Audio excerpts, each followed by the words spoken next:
Dok, saya dapat pasien di IGD dengan alert mental status. Jadi saat kita periksa, GDS itu hanya 35 mg per desiliter. Di mana memang pasien ini memiliki riwayat konsumsi glibenclamid 5 mg 2 kali sehari selama 5 tahun terakhir tanpa evaluasi fungsi ginjal. Lalu kenapa dok, obat yang tujuannya mengontrol gula di darah justru bisa bikin pasien koma seperti ini? Dan juga kenapa metformin sering disebut jauh lebih aman dibandingkan obat ini?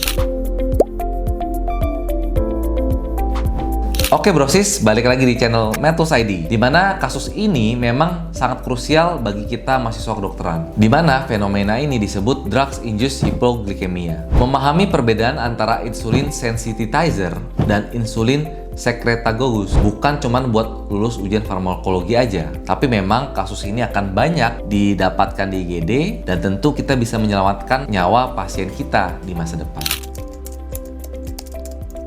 Hari ini kita akan bahas tuntas pengobatan untuk diabetes, tentang kenapa metformin kita bisa sebut raja, dan kenapa juga sulfonylurea menjadi generasi lama yang bisa menjadi jebakan yang mematikan saat kita berikan ke pasien. Jadi simak ya video ini sampai habis.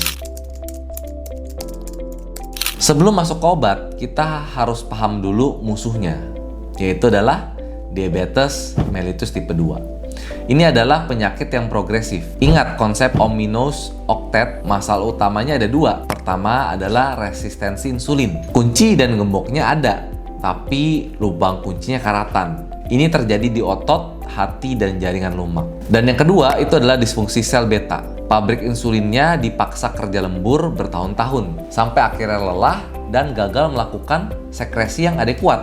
Strategi pengobatan kita harus menyesuaikan apakah kita mau memperbaiki karat di reseptor atau kita mau mencabuk pabriknya yang sudah lelah. Disinilah perbedaan fundamental metformin dan sulfonylurea.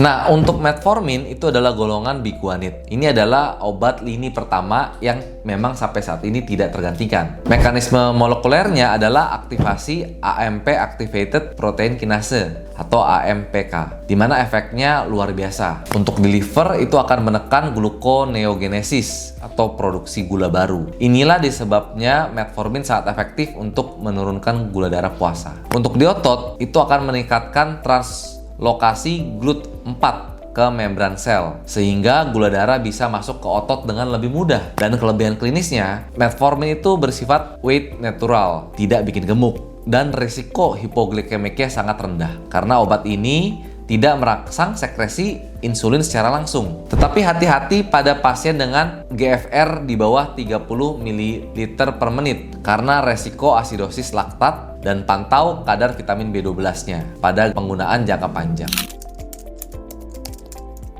Sekarang kita bahas sulfonylurea seperti glibenclamid dan glimepiride. Obat ini adalah golongan insulin secretagogus. Mekanismenya, obat ini menutup kanal kalium yang tergantung ATP di membran sel beta. Ini memicu depolarisasi dan memaksa granul insulin keluar ke darah, tidak peduli ada glukosa ataupun tidak.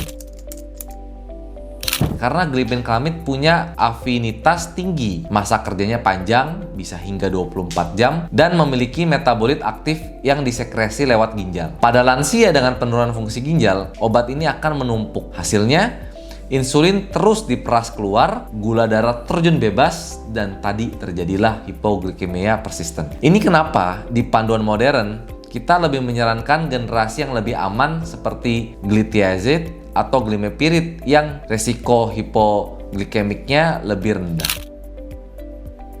Jadi kapan kita mulai kombinasi sejak awal? Sebagai koas, kita perlu hafal angka ini, di mana patokannya adalah HbA1c. Kalau misalnya HbA1c di bawah 7,5%, kita bisa mulai dengan monoterapi metformin. HbA1c 7,5 sampai 9%, jangan tunda memulai dengan kombinasi 2 obat. Biasanya kita bisa tambah obat metformin plus agen lain seperti DPP-4 inhibitor, SGLT2 inhibitor, atau sulfonylurea dosis rendah. Sedangkan kalau untuk HbA1c di atas 9%, jika disertai katabolik seperti berat badan turun, kita bisa pertimbangkan langsung terapi insulin. Kenapa harus agresif di awal? Karena kita mengejar legacy effect atau memori metabolik. Mengontrol gula secara ketat di awal terdiagnosis akan menurunkan resiko komplikasi mikrovaskular dan makrovaskular secara signifikan di masa depan.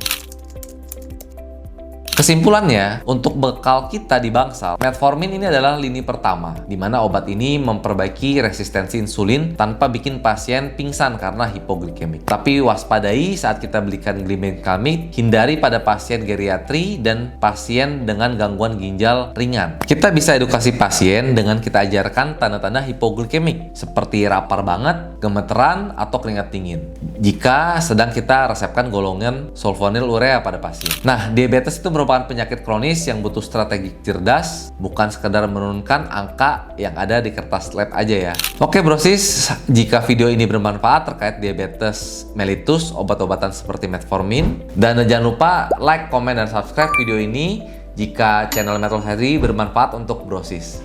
Sampai ketemu di video berikutnya dan prepare dokter.